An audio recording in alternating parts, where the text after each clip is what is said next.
your source for everything paranormal. Para X.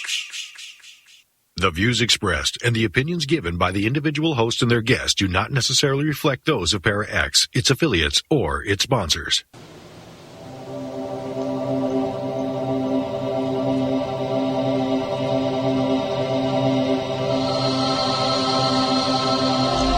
Merry meet and merry part, bright the cheeks and warm the heart. For tread the circle thrice about, to keep unwelcome spirits out. Bide within the law you must, in perfect love and perfect trust. Mind the threefold laws you should, 3 times bad and 3 times good. These 8 words the read fulfill, and ye harm none, do what ye will.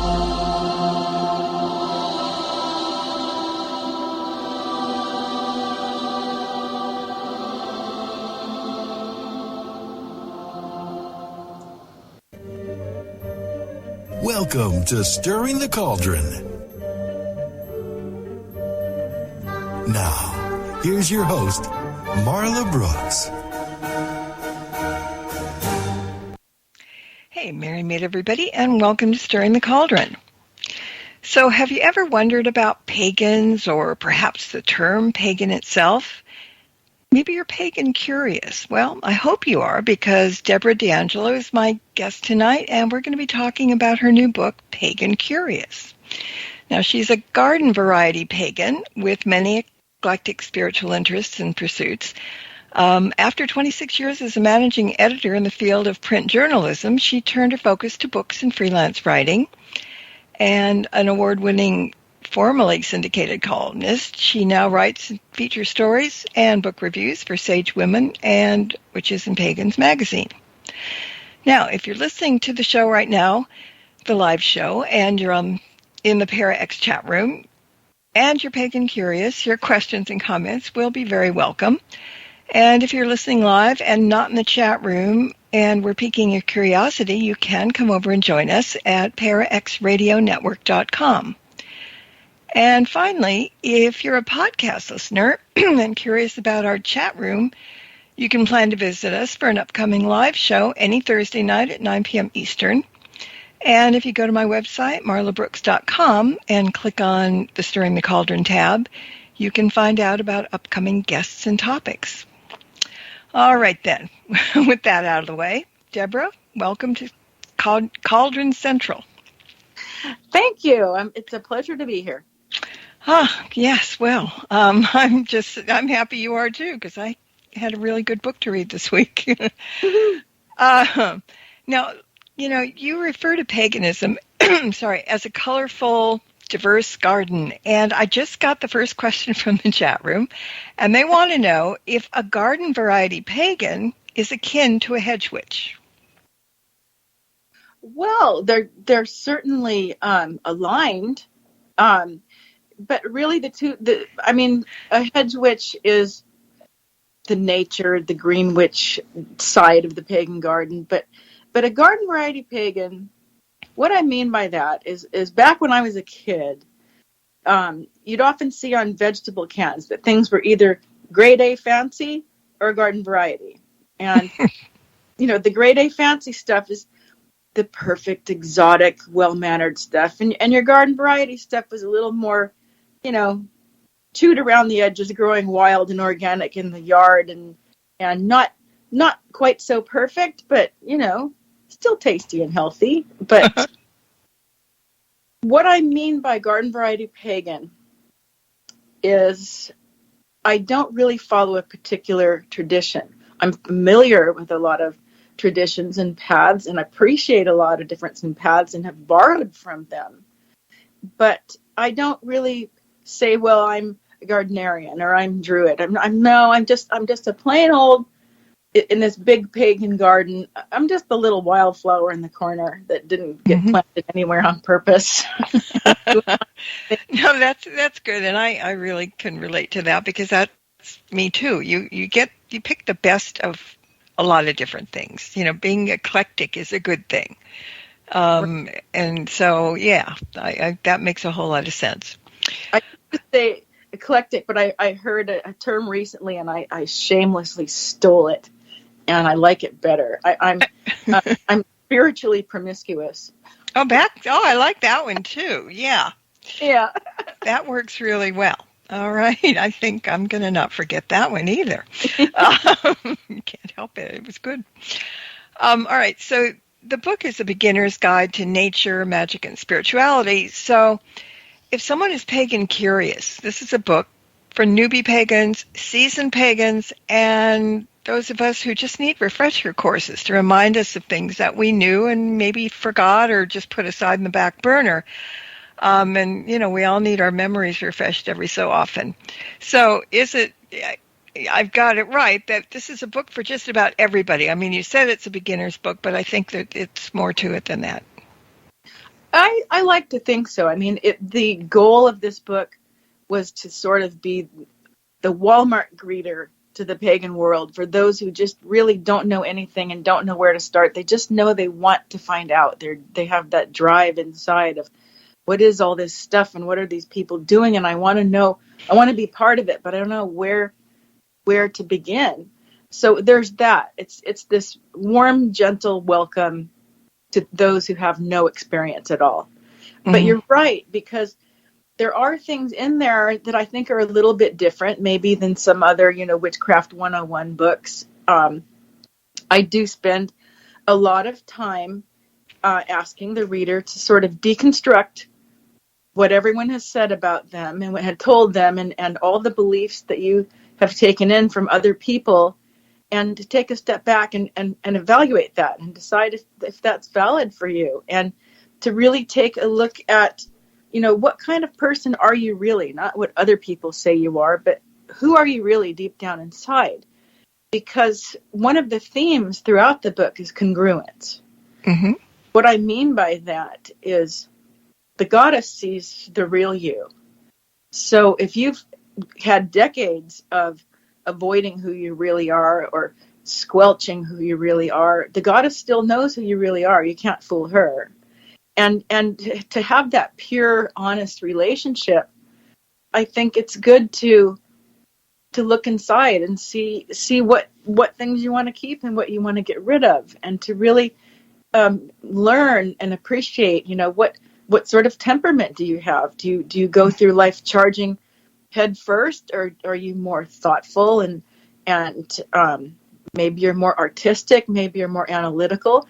But in finding out what sort of temperament you have, it's naturally leading you into what the elements are all about, because those temperament styles also describe earth, air, fire, water. And so it's an easy way to say, oh, I can see this in myself. I can also see it out in the world, and say, I am sort of a part of this big, wondrous thing. So another thing that people may find a great use for this book, if they're already experienced pagans or they're already on a path, some people may have others in their life that just really don't understand or accept what they're doing. Mm-hmm. What is all this pagan stuff, and what are all these crystals for? So this is a good book to hand to someone and say, this is the path I started down.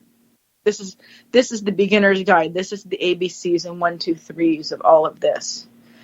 And I think even if you are on a path, I think there's a few things in there you might take away and find useful. I had one person who was a high priestess and years and years and years in the Wiccan community, and she was just thrilled about my ideas for managing time using colored beads. And she said, oh my gosh, I'm going to use this. She says, I'm going to use this every day. She says, I'm going to do a whole workshop on this. So I think there are tidbits in there, a little something for everybody, but it really is for that person that just wanders into the metaphysical shop the first time and with their mouth hanging open going, what is all this? Mm-hmm. Yeah. And, I was talking to a friend the other day, a non-pagan, and he wondered if the word pagan is an umbrella term for lots of religions, other than maybe the big three, Christianity, Judaism, and Buddhism. And yeah, it is an umbrella term in a sense. I mean, how do you define the word? I define pagan as a large umbrella that encompasses the non-Abrahamic religions, which would be Islam, Judaism, and Christianity. They are their own entities and falling under the Abrahamic umbrella.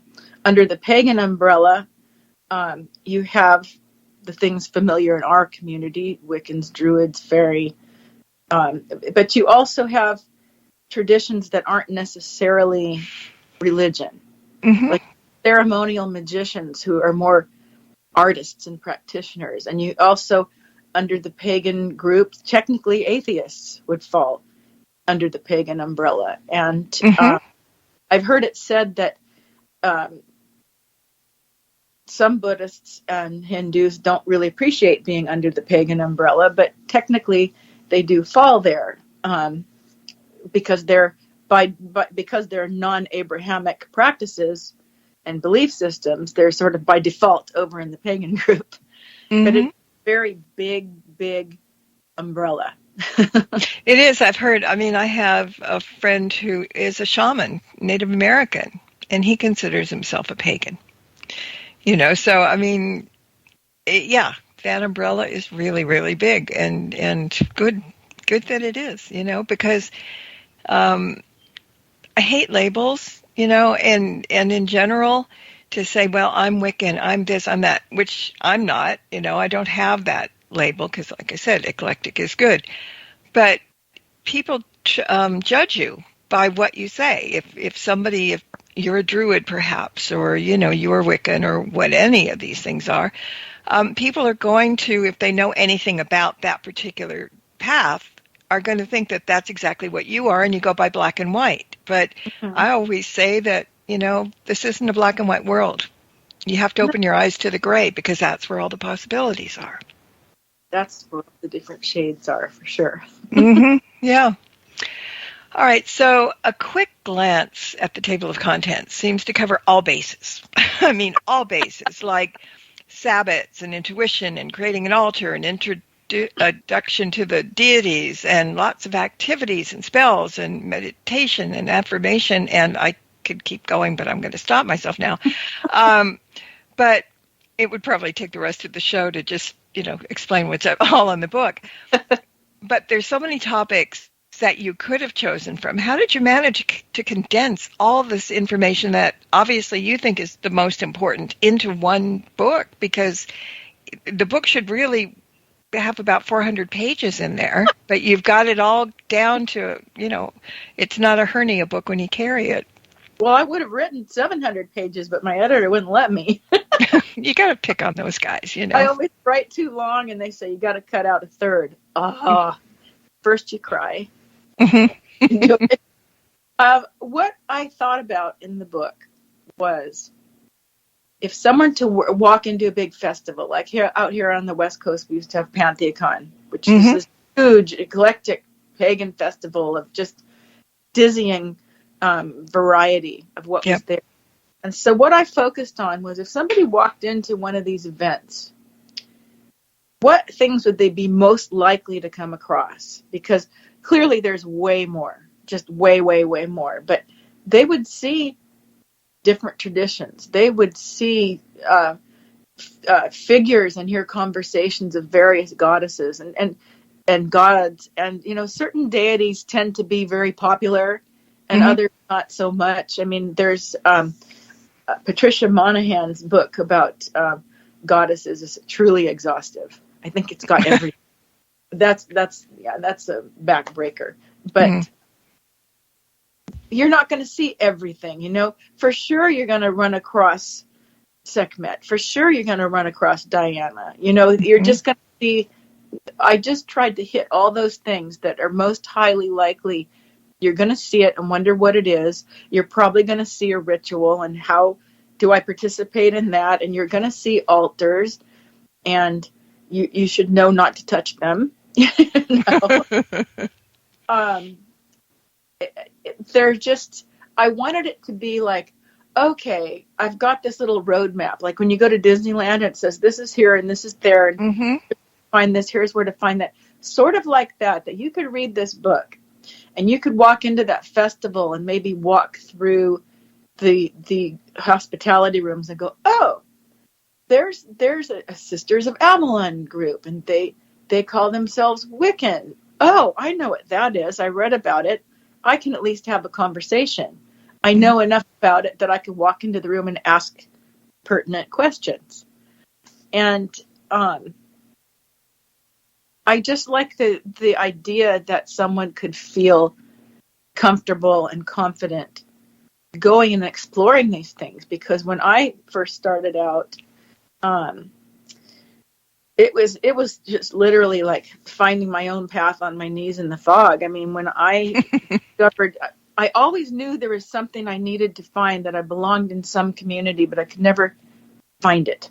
Mm-hmm. I would go to Ren fairs. I would go to goddess workshops and this and that, and it'd be like, it's so close, but it's not quite it.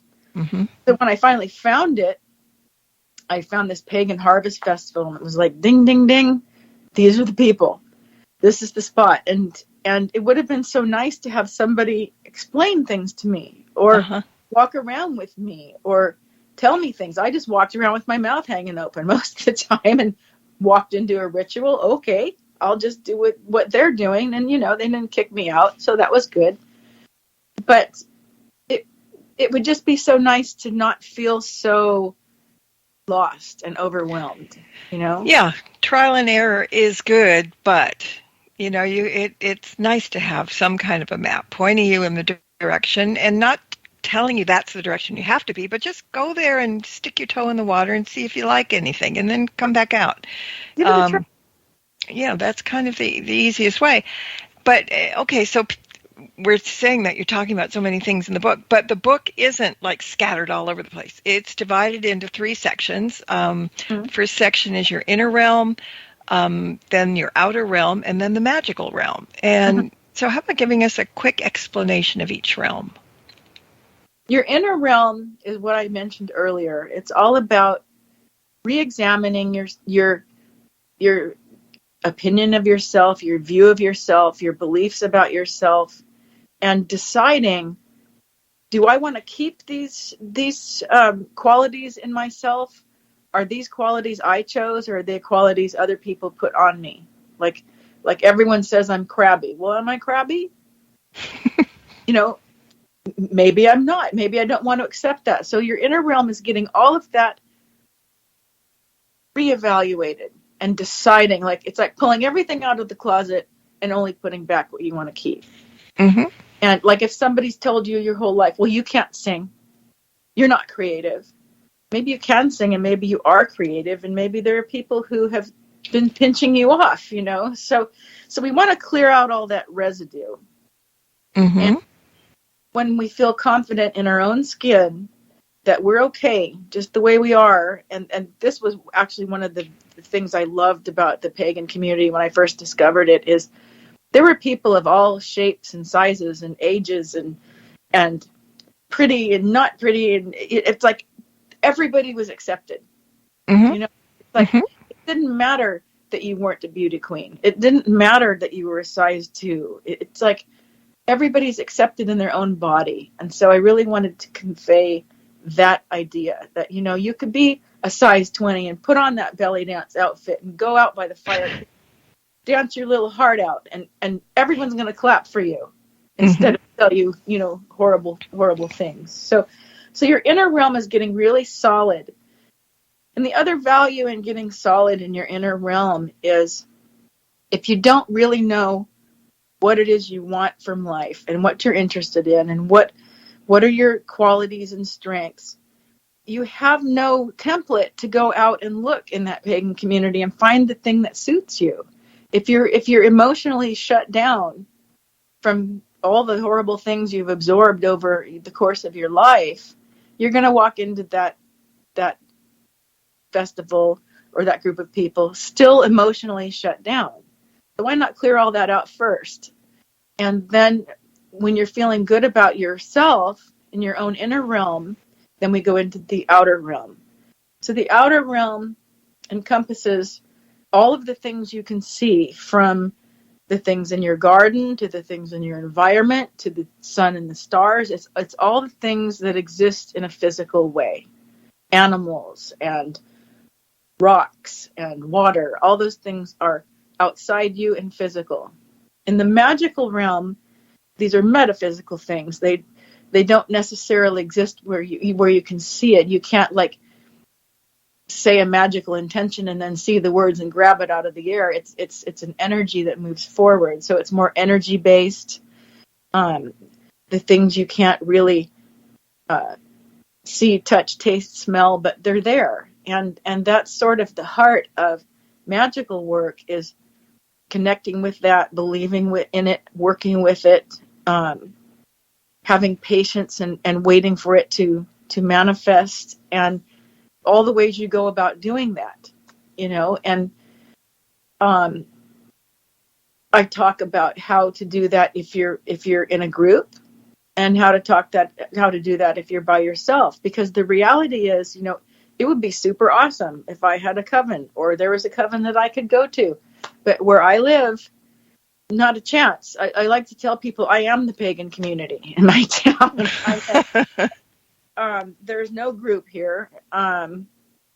So I didn't choose to be solitary, but there just weren't any other options, So this book opens you up to the idea that while a coven or a group or a circle would be super, you don't have to wait around and hope for one to get going and start doing things and start learning and practicing and trying things out, and letting that side of yourself come forth, because a lot of magical work begins with intuition, and in believing in your intuition, because that's one of the first things that often gets squashed in our modern society is no, you can't believe in spirits. That's silly. That's just make believe. That's dumb. And no, the cat doesn't understand you. Why do you say such things? But I know when I was a child, the animals understood me.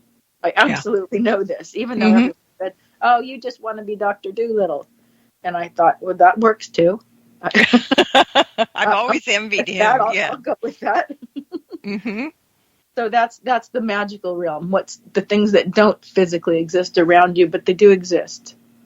Yeah, and you break it down, really well.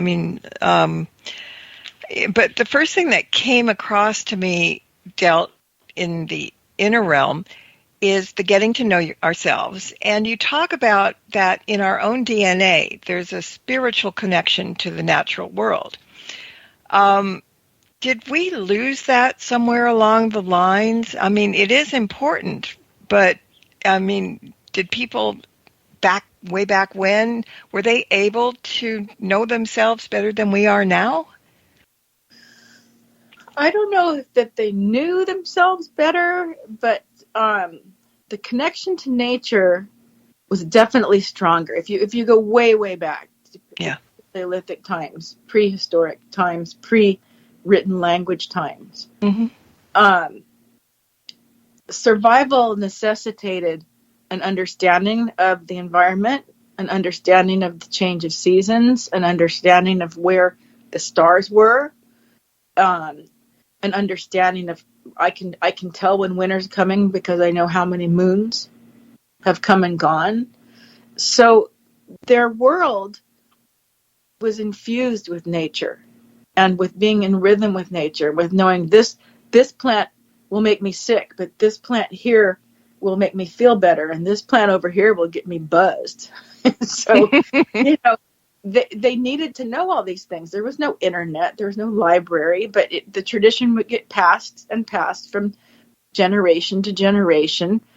And being part of the natural world equals survival. So I think, the human DNA, they say, hasn't changed since Paleolithic times. It's still the same DNA. We're still, once we became Homo sapiens, we're still Homo sapiens. So I think it's still within our DNA to be that connected to nature. It's just that the realities of life, little by little, pull us apart. Once we start school, there's, even though school is good, but it's an interference with nature. And I think we innately know how to relax in nature. Most people don't need to be taught to relax sitting next to the ocean waves, or listening to crickets, or particularly sitting by a campfire. There's something about a campfire that it just seems to be in our genes. You settle down and your mind relaxes. And I think it's there, but the reality is we have to pay bills, and we have to take care of animals and fix cars and pay the mortgage, and all of these things distract us from that. So you have to carve out a time where you can still indulge that DNA. And if you go outside and just put your bare feet in the grass and breathe in the air and touch the leaves on a tree, I think it sparks something in you. And if we can't be doing that all the time, but we can find time to do it. It's nourishing. It's spiritually nourishing to connect to nature and to appreciate it and cherish it. It's important, even if it, and I say even if it doesn't mean our survival, but actually it does, because if we don't love the planet and the planet dies, we die with it. I'm astounded by people that think they don't need to worry about climate change or the environment because, it's all just a bunch of hooey. And I'm like, really? I'm here in California where we're burning down half the year. And yes, we are. I never thought I would live long enough to see climate change within my own lifetime, and I'm seeing it. And I just shake my head. I think if people love the earth, where do they think they're going to go? It's, like there's no planet B. No. There might be out there, but it would take, 400 million years for us to get there. So this is what we got. We better love it. That's for sure. There's a question from the chat room, and it's kind of falling into what we're talking about. So I'll ask it because, you're talking about nature and getting back to nature and stuff. And I was looking at something the other day about earthing, the process of kind of absorbing the earth when you're walking barefooted in nature. And they said that electrons flow up from the surface of the earth through you, which is very cool. And her question is, what do you consider the difference between grounding and centering yourself? Oh, so, what's funny, and I get into this in my third book, grounding and centering, you hear this a lot in ritual or as you practice ritual alone. Grounding and centering is also something we do in massage. It was like the first thing we learned. I found massage before the pagan world. I went, here we are again with this same concept. So grounding is that connection to the earth. I feel it. I feel the gravity under my feet. I feel safe. I know I'm not going to fly off into the air. I'm grounded and connected to this living entity. Centering is becoming quiet inside. So you connect to the earth. I feel it with me. I feel its energy. And then I bring that energy into focus within me. And it helps to close your eyes and say, I'm aware of being present in my own body in this moment, standing on this ground. It almost makes me just immediately calm down, even to say the words out loud. So it's a connection and it's a quieting. And people talk about the importance of silence, and in witchcraft, in paganism too, silence is very important, because that's when you sit and listen to yourself or the universe or whoever you want to listen to. It's there. Absolutely. But noise isn't always a good thing. I guess that's maybe the best way to put it. But yeah, and then go ahead. Oh, no, you go ahead. No, I was just going to say, and earthing is kind of like the same thing, and people can relate to that. Yeah, I think standing on your bare feet on the ground, it will lower your pulse rate, it lowers your heart rate, lowers your breathing rate when you just quiet your mind and as you said, close your mouth. So much can happen with your mouth closed and your eyes and ears open. Yeah, well, when you turn off one sense, the other ones get heightened. Yeah. And sometimes it's really good to just keep shut. As my grandmother used to say, keep shut. All right. We're halfway through. We're going to take a quick break, everybody. So when we come back, we'll be talking more about Pagan Curious. Hang in there.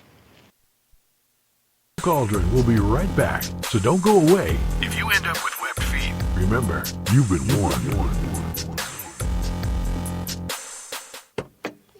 As you go about your daily life, look closer. Every year across America, a staggering 4.2 million youth are homeless or trafficked. Covenant House is the national leader providing safe housing for youth, 50 years strong. Every youth who walks into Covenant House gets clean clothes, hot meals, medical care, and a safe place to sleep. So, look closer at Covenant House and help us fight youth homelessness. To help or get help, go to covenanthouse.org. Are you haunted by shadow people in the middle of the night? Do you secretly love all things creepy and spooky, enjoying ghost stories and horror fiction from the best storytellers? Do you have a true ghost experience you want to share, but no one will believe you? If yes, listen to the professionals on What Are You Afraid of? Horror Paranormal Show Friday nights at 9 p.m. on Para X Radio and at www.whatareyouafraidofpodcast.com. What are you afraid of on Para X? Our creepy and demented hosts are on call to provide you with all your spooky needs with true ghost stories, interviews, indie music, and new horror fiction. We are ready to scare you. Para X. Missed an episode of Stirring the Cauldron? Then be sure to check out marlabrooks.com and check out the archive. And while you're there, check out Marla's weekly Witches Oracle card reading. Explore the site to find many great resources, such as information on tarot, oracle readings, metaphysical consultations, and links to all of Marla's books. That's marlabrooks.com. Welcome back to Stirring the Cauldron. Once again, here's your host, Marla Brooks.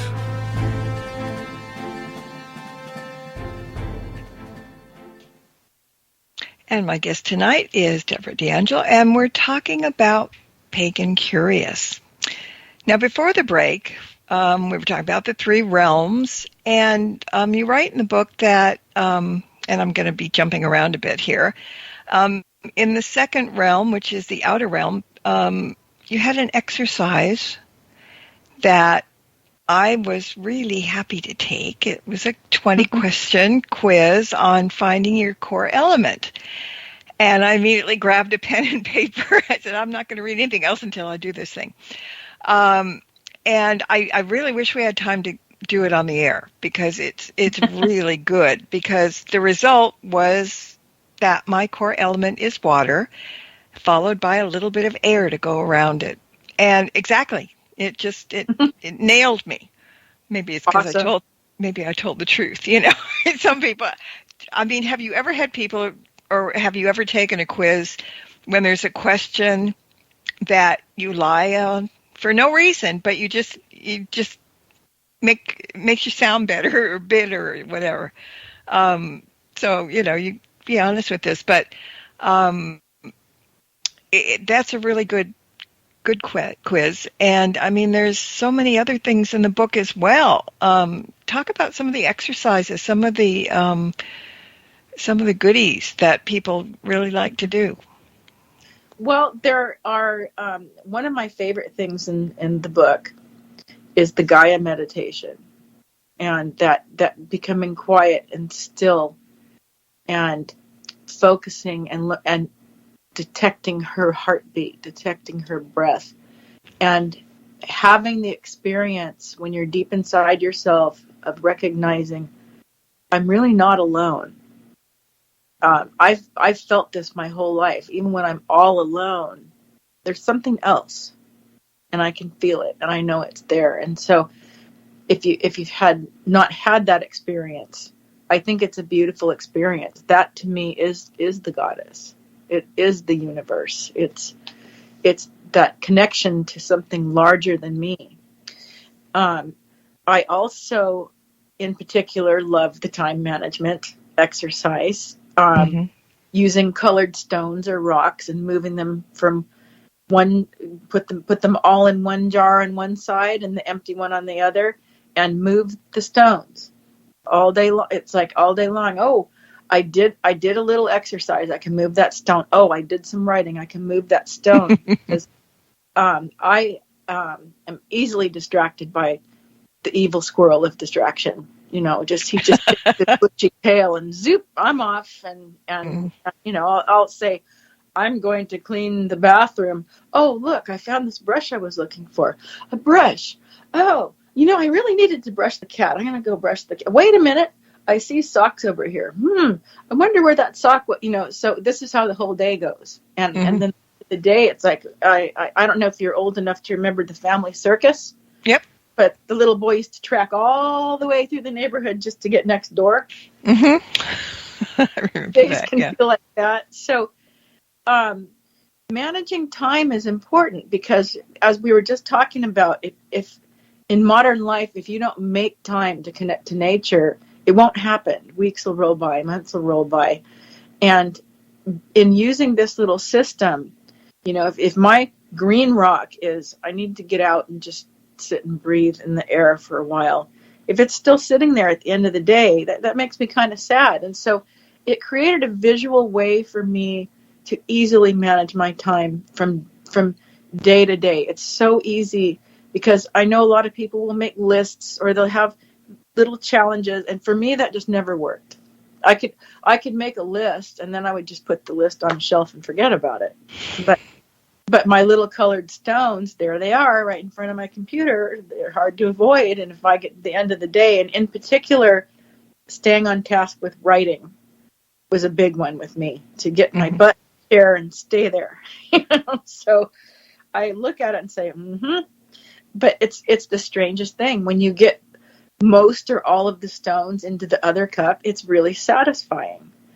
So that's one that I particularly love. Go ahead. There's a lot of, I was going to say, there's a lot of different things in there. So, it's kind of amazing.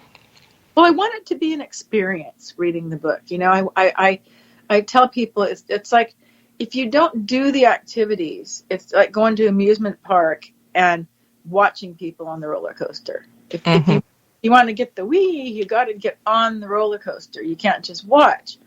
And so another analogy might be that, if I wrote a cookbook for how to be a pagan, here's all the recipes. If you only read the recipes, but you never make any of them, then you haven't really mastered it. So it's about experiencing. I think that's one of the beauties of pagan life. I mean, I know some people that are very intellectually focused on their studies, but I know a lot more people that their pagan life includes drumming and seeing people and trying things and making altars. And I think that's sort of the beauty of it, because these things you do and the things you put in your environment, they become part of your life, as opposed to, well, I go to church on Sunday and we sing these songs and do these things for that hour, and then I go home and it disappears until the next Sunday, versus being your life. Yeah. I mean, I've just opened the book just to see if there was going to be an activity in front of me, at random. And yeah, the right thing showed up. The activity connecting with the earth and there's connecting to all the elements. There's an activity to do that. I think it's in the going feral part of it. One thing to read about, well, fire is courage and bravery, and water activity and softness, but it's one thing to read it, and it's another thing to get out there and experience it kinesthetically and intuitively and say, oh, it's not this concept out there. It's part of everything. It's part of me. It's part of life, to really feel those things. Mm-hmm. Yeah. And so, I mean, this is not somebody just going to sit down and read a book and learn. It's like, pick up the book, open your mind, do these activities, do these rituals, do whatever you find in here. And, you might not like every single one, but, but you're going to get a lot out of it if you try. It's just really important to just not, again, don't be in the black and white. That you pick up a book and that's all you do. You just pick it up and maybe you'll learn something, maybe you won't. This is kind of hands-on, and that's important. And sensitive to that, not everybody can do every single thing. Mm-hmm. There are places I pointed out that, if I say lie flat on the ground, but you experience life in a wheelchair, you can't do that. So rather than saying, well, I can't do that, I give up. Like, no. Find another way to create that experience, not lying on the ground.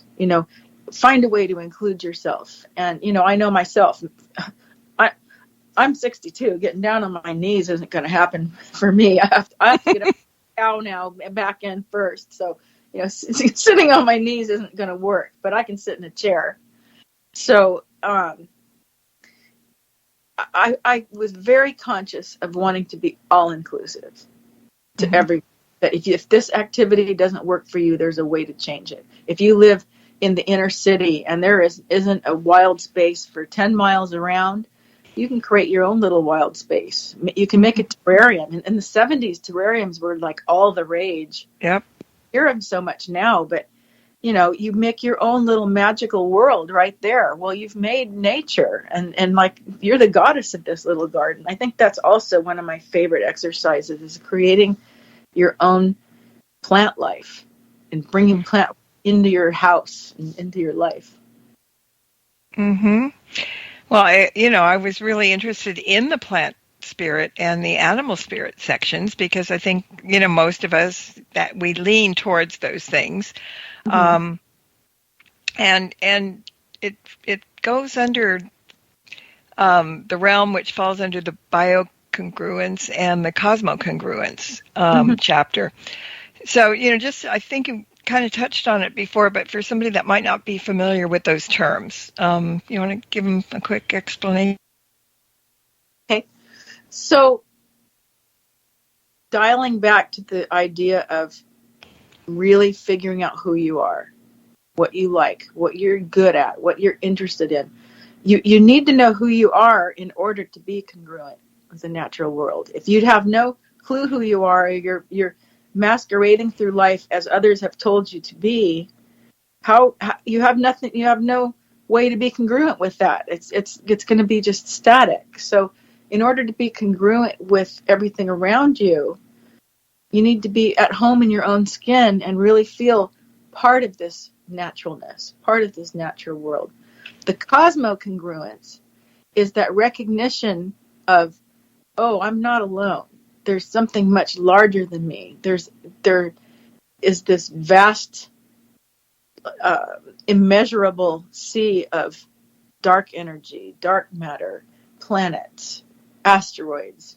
Who knows what all is out there? It's just mind-boggling to even think about it. But consider that if the Big Bang Theory is true, then we also began as that Big Bang. It's passed through eons and eons and evolution. But I read somewhere that all the elements in the entire universe are also present right here in your own body and right here in your own world.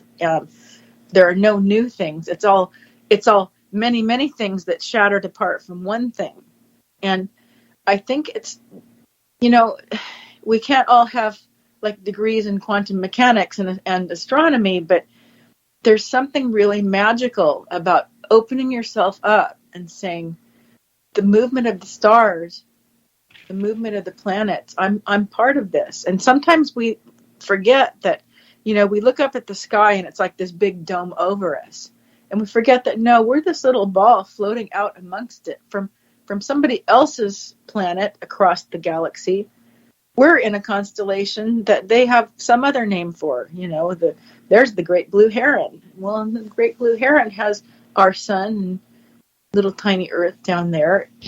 I think what I'm driving at is to expand your concept of the entirety of the universe and to recognize your connection to it, that it's not apart from you, that our planet isn't apart from that. And I have this belief that one day they're going to discover that magic has a scientific basis. So I don't want to go all geek squee out on quantum mechanics, because here you have a liberal arts major who's fascinated with this, but usually I have my engineer husband sitting next to me when we watch all these programs. What did they say? What did that mean? What did that mean?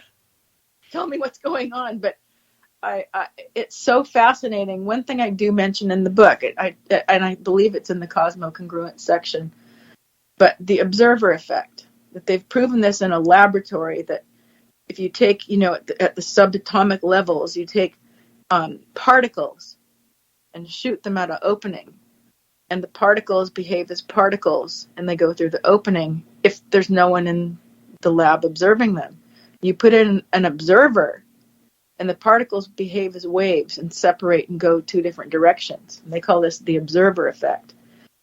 And this just fascinates me. The human presence has an effect on the quantum mechanical world, which means the very tiny. That's the super tiny world. Mm-hmm. But we have, our presence has an effect on subatomic particles. I find that just mind-blowing. And so there's also, I'm forgetting the term, but quantum entanglement. When one thing happens in one place and the identical thing happens elsewhere. Now, they've proven this in labs.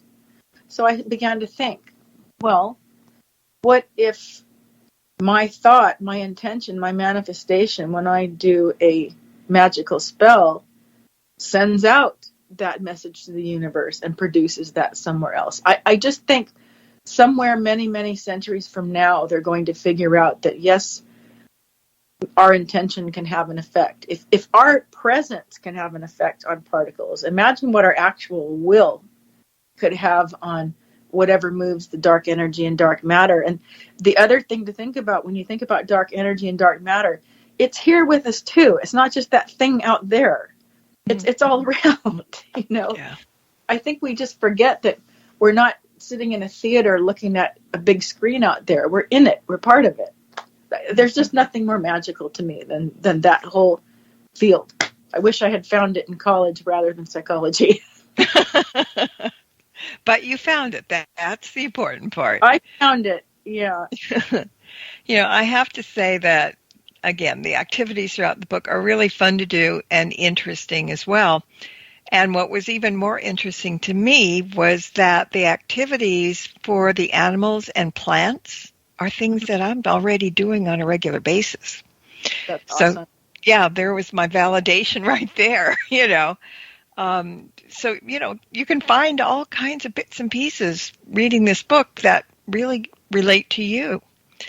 I think that's probably the big surprise for people who consider themselves non-pagans, is to start discovering, oh my goodness, I've already been doing this. I've already made soup for my child when they were sick and poured my love into it and handed it to them and waited, hoped for them to get better, and then they did. Or I've always put a feather in my pocket when I fly because it makes me feel safer about flying, Or the really big surprise is always, the Christmas trees and the Easter bunnies and Easter eggs, when they go, what?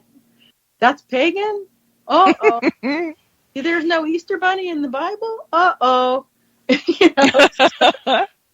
I think those things are really fun for people to learn. Yeah, you've been doing a pagan ritual this whole time. You're in your Christmas tree. Yeah, I mean, it's just, just by reading this, it just really opens you up and you really want more, even if you flip a page and do the bibliomancy thing, just open it up and put your finger on there and read that. It's going to be something that's interesting. And, when you talk in the magical realm section, you have a definition for magic, and that's kind of a hard thing to define, but what's your definition? I distilled it down to 3 basic parts. You have your intention, which is the specific thing you want. And it needs to be specific. It's not just, I want a better life. No, the universe may interpret that very creatively and say, well, I thought a better life would be, living in a boat in Indonesia. So, you didn't say what you wanted. Here it is. So you have your intention. This is the thing you want to achieve, the specific thing. Mm-hmm. I want to move to this city. You need to define it. Mm-hmm. Then you have the implementation. These are all the magical procedures you do to get that intention ready for manifestation. So in implementation, you set it out to the universe and let go of it.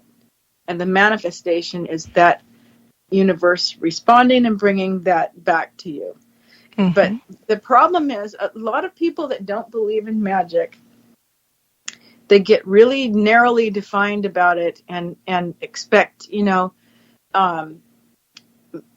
they expect a certain thing and don't recognize the answer. Like I mentioned, if you put out an intention for, I need a new place to live, mm-hmm. and you go through your day and you've done your altar, you've done your ritual, and what you're expecting is, a brand new house is going to be available right next door to me. It's going to be super obvious. And you miss all the little clues. So the universe may throw in your path, like you get, I think I'm going to turn this way today. And you pass by an apartment building that's got for rent up there. Or you're in the grocery store and you hear somebody behind you like, oh yeah, they just built 6 new units in our apartment and they're all available. So you have to listen for these subtle answers, because the answer you get, the magical manifestation, may not be the form you expect. So you have to be a little bit more open to what that manifestation means. And when I do something like that, I always add in there, so mote it be, mm-hmm. may it be so, but for the greater good of all and harm to none. Mm-hmm. And so my interpretation, when the magic fails, it's not failing, it's the universe going, well, if you got your $100,000, it would mean you got it because you were in a car crash and got paralyzed, and that was the settlement. And so that would be harm. So the universe says, no, I'm going to veto that one. And send you back to the drawing board with it. So basically magic is doing a specific thing to achieve a specific result, but letting the universe make it happen. It's kind of like if you bake a cake. I have to pick the recipe. I have to put it all together. I have to put it in the oven and then leave it alone until, ding, okay, now it's a cake. Until that happens, it's just a big bowl of goo. So yeah, that's true. All right, so we're getting short on time, but, I just want to mention again that you cover all magical bases of the magical realm, from types of magic like candle magic or crystal magic or elemental magic or even kitchen magic, and the list goes on. You've got things about divination, deities, pagan traditions. I mean, it's rather amazing, like I said, to get all that in one book, and, it's light enough that we can carry. So, that's a good thing. And talking about manifestation, I wish I could manifest more time because there's so many yet to cover things, but explore the book. But I want to thank you for writing it, because it's one of those books that I recommend for having a book on our bookshelves, because it's reference, it's interesting, you're learning, there's all kinds of things. And, I was happy to find my core elemental. That was really good. So in the couple minutes that we have left, give out your website so listeners can find out more about the book and your other books. Mention that real quick. And, and they might be a good reason to have you come back. But go for it. So the website's easy, DebraDeAngelo.com. And I'm also on Twitter and Instagram and Facebook. I do have a public name of Garden Variety Pagan on Instagram and Facebook, because I was a newspaper columnist for so long. I wanted something that wasn't contaminated with political opinion. So I made these other pages. So that's also me. My first book is The Elements of Horse Spirit, the magical bond between humans and horses. And I'm a born horsey girl. I probably said I want a pony was probably my first sentence.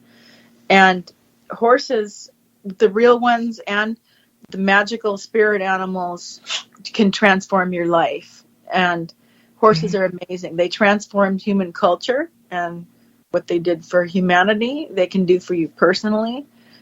There's a lot of magic in that book. And then there's also a whole lot of information for a first-time horse owner who's someone like, I want a horse, I don't know a thing about them. This, again, is another welcome to this horse world. I love welcome to various worlds. And if you have a horse, it also gets into, horses have chakras. Horses feel energy. In fact, they detect energy at a much more subtle level than a person. Horses are amazing. So before I get off into the weeds, there's that. My book that's in the process of being, it's getting finished up for publication probably in late winter of 23. That one is called Sacred Massage, the Magic and Ritual of Soothing Touch. So I've also been a massage therapist for 22 years. And this book is about how anyone could learn to give massage to a loved one, a friend, a child, an elderly parent. But massage is necessary for health, and some people could so benefit from it, but maybe they physically can't get there, or they can't afford it, or it's just not practical. You can learn to do these things yourself. And I explain how it's not just a physical activity. It can become an entire magical ritual and an entire connection to deity that you share with this person that you love. And that's book number 3. Good. Well, I can't wait. The Horse Spirit book, definitely. And that is really, really, really good. So thank you for being with us tonight. Like I said, the hour goes by way too quickly. Yeah. So hopefully we'll see you again. And we also thank the listeners as well, because, without them, we could be talking to each other and enjoying it, but, might as well share it. So much better. All right. So until next time, everybody, blessed be and merry meet again. Good night. This has been another edition of Stirring the Cauldron with Marla Brooks. Be sure to tune in next week at the same time for another great guest and more fun. Any rebroadcast or other use of this program without permission is strictly prohibited. Copyright 2009. You have been listening to the Para X Radio Network.